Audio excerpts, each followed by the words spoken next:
नमस्कार. मी संध्या भावे, योग शिक्षिका.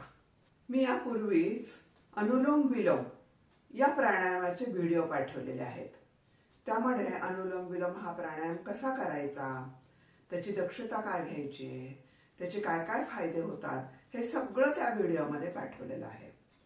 पण आज आपण प्रत्यक्ष अनुलोम विलोम हा प्राणायाम करणार आहोत. त्यासाठी माझ्या 2 मैत्रिणी उमा आणि उल्का हे आपल्या बरोबर आहेत. त्यांना पाहून तुम्ही हा प्राणायाम करू शकता. चला सुरू करूया आपला प्राणायाम अनुलोम विलोम. योग्य ते ध्यानात्मक आसन घ्यायचं आहे. पाठीचा कणा ताठ ठेवायचा आहे. मान सरळ, डोळे अलगद मिटून घ्यायचे आहेत. आपल्या उजव्या हाताची प्रणव मुद्रा बांधून घ्या. आपले उजवा हात अंगठा शेजारची 2 बोटं ती दुमडायची, ती आपल्या ओठांवरती ठेवायची आहे. उजव्या हाताच्या सहाय्याने अंगठ्याच्या सहाय्याने उजवी नाकपुडी बंद करायची आहे आणि डाव्या नाकपुडीने श्वास घेऊन सुरुवात करायची आहे. सुरू करूया. डाव्या नाकपुडीने भरपूर श्वास घ्या. तो श्वास उजव्या नाकपुडीने सावकाश सोडा. परत उजव्या नाकपुडीने श्वास आणि तो डाव्या नाकपुडीने सावकाश सोडायचा आहे. भरपूर श्वास घ्या. आपल्याला परमेश्वराने खूप मोठी क्षमता दिली. आपली क्षमता ही 6,500 म्हणजे थोडक्यात लिटर एवढी आहे. पण आपण किती घेतो? 500 cc म्हणजे अर्धा लिटर. इतका काम चालावं आपण श्वास घेतो. पण जेव्हा आपण दीर्घ श्वसन करतो, अनुलोम विलोम करतो, तेव्हा मात्र आपण भरपूर श्वास घेतोय. हळूहळू आपल्या फुफ्फुसाची क्षमता वाढत जाते. त्यासाठी भरपूर श्वास घ्या आणि तो श्वास दुसऱ्या नाकपुडीने सावकाश सोडा. भरपूर श्वास घ्यायचा आहे आणि दुसऱ्या नाकपुडीने सावकाश सोडायचा आहे. सगळे आपल्याला याच्यात दीर्घ श्वसनाचे फायदे मिळणार आहेत. श्वास घ्या.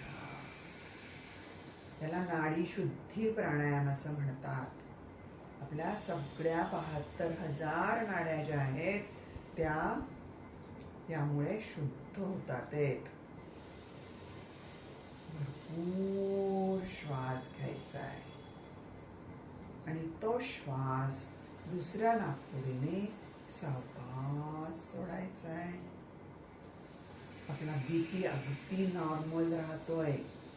आपला जर वाढलेला बीपी असेल, कोणाचा बीपी वाढत असेल, जर 10 मिनिटं तुम्ही अनुलोम विलोम प्राणायाम केला तर तुमचा बीपी नॉर्मल होतोय. भरपूर श्वास घ्या. आपलं हृदय मजबूत होतंय. त्यासाठी भरपूर श्वास घ्यायचा आहे आणि तो श्वास दुसऱ्या नाकपुडीने सावकाश सोडायचा आहे. मन आपलं शांत होतंय. आपल्या विचारांची गर्दी हळूहळू कमी होत जाते. मनातले सगळे ताण तणाव आपले निघून जातात. त्यासाठी भरपूर श्वास घ्या आणि तो श्वास दुसऱ्या नाकपुडीने सावकाश सोडायचा आहे. भरपूर श्वास घ्यायचा आहे. डाव्या नाकपुडीने श्वास घेतला की आपल्या शरीराला एक प्रकारचा थंडावा मिळतोय, कारण ती चंद्र नाडी आहे. उजव्या नाकपुडीने श्वास घेतला की आपल्या शरीराला उष्णता मिळते, कारण ती सूर्य नाडी आहे. म्हणजे आपलं शरीराचं तापमान समतोल राहतं. त्यासाठी भरपूर श्वास घ्या. डाव्या नाकपुडीने श्वास घेतला की आपल्या मेंदूचा उजवा भाग जास्त ऍक्टिव्हेट होतो आणि उजव्या नाकपुडीने घेतला की डावा भाग ऍक्टिव्हेट होतो. म्हणजे आपला मेंदू सक्रिय राहतो, तल्लख राहतो.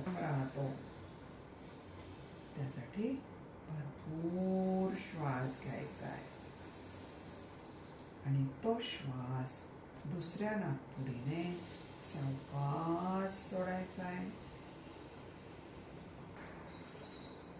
भरपूर श्वास घ्या आणि यामध्ये सुद्धा सकारात्मक विचार करायचा आहे, चांगला विचार करायचा आहे. परमेश्वर सतत माझ्या पाठीशी उभा आहे, माझ्या सगळ्या इच्छाकांक्षा पूर्ण करतोय. या विश्वातलं संपूर्ण चैतन्य माझ्यात सामावलं जात आहे. मी खूप सुखात आहे, मी आनंदात आहे, मी पूर्ण निरोगी आहे.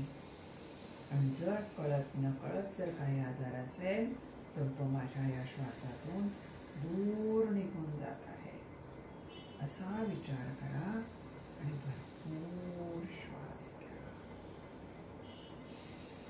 थांबूया आपला अनुलोम विलोम, पण डाव्या नाकपुडीने श्वास सोडायचा आणि मग थांबायचंय. आपलं आवर्तन पूर्ण करायचंय. पूर्ण लक्ष श्वासावरती. सावकाश डोळे उघडायचे, दोन्ही हात एकमेकावर घर्षण करा आणि दोन्ही हात आपल्या डोळ्यावरती ठेवायचे आहेत आणि हाताच्या मध्ये आपल्या डोळ्यांची उघडझाप करायची आहे. सावकाश डोळे उघडा. छान. मग केला ना तुम्ही ह्या सगळ्यांच्या बरोबर प्राणायाम? कसा वाटला? छान वाटलं की नाही? असाच प्राणायाम तुम्ही रोज करत जा. माझा संपूर्ण प्राणायामाचा पण व्हिडिओ आहे, त्याच्यामध्ये कपालभातीपासून अगदी ओंकारापर्यंत सर्व प्राणायाम घेतलेला आहे. रोज जर तुम्ही 20 मिनिट काढून जर हा प्राणायाम केला तर नक्की तुमच्या शरीरावरती खूप छान परिणाम होणार आहेत. मग तुम्हाला माझा हा व्हिडिओ कसा वाटला ते सांगा. त्याचप्रमाणे तो जर आवडला असेल तर इतरांना शेअर करा, लाईक करा. अजून कोणी सबस्क्राईब केलं नसेल तर नक्की करा आणि त्याचप्रमाणे तुमच्या कमेंट्स सुद्धा द्या. धन्यवाद.